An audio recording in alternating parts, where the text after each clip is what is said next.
पद्मशाली समाजाचे कुलदैवत श्री मार्कंडेय महाराजांचा उद्या जन्मोत्सवचा कार्यक्रम आहे। त्यांचा या नूल पूनमच्या माध्यमातून सोलापूर शहरात श्री भव्य मंदिरमध्ये हा उत्सव गेल्या 100 वर्षापासून सातत्याने व्यवस्थित होत आलेला आहे।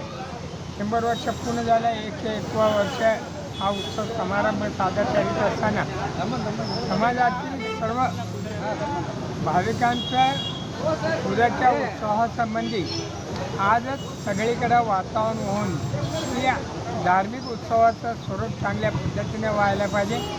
भगवान मार्कंडेयाचा आशीर्वाद या समाजातील सर्व लोकांना लाभो आणि त्यांच्या याच्यातून सर्व चांगलं कार्य घडो अशी अपेक्षा या मार्कंडेय जन्मोत्सवच्या माध्यमातून उद्याचा कार्यक्रम पार पाडल्यानंतर यशस्वी होईल अशी या ठिकाणी सर्व मार्कंडेय परमेश्वराची प्रार्थना करतो।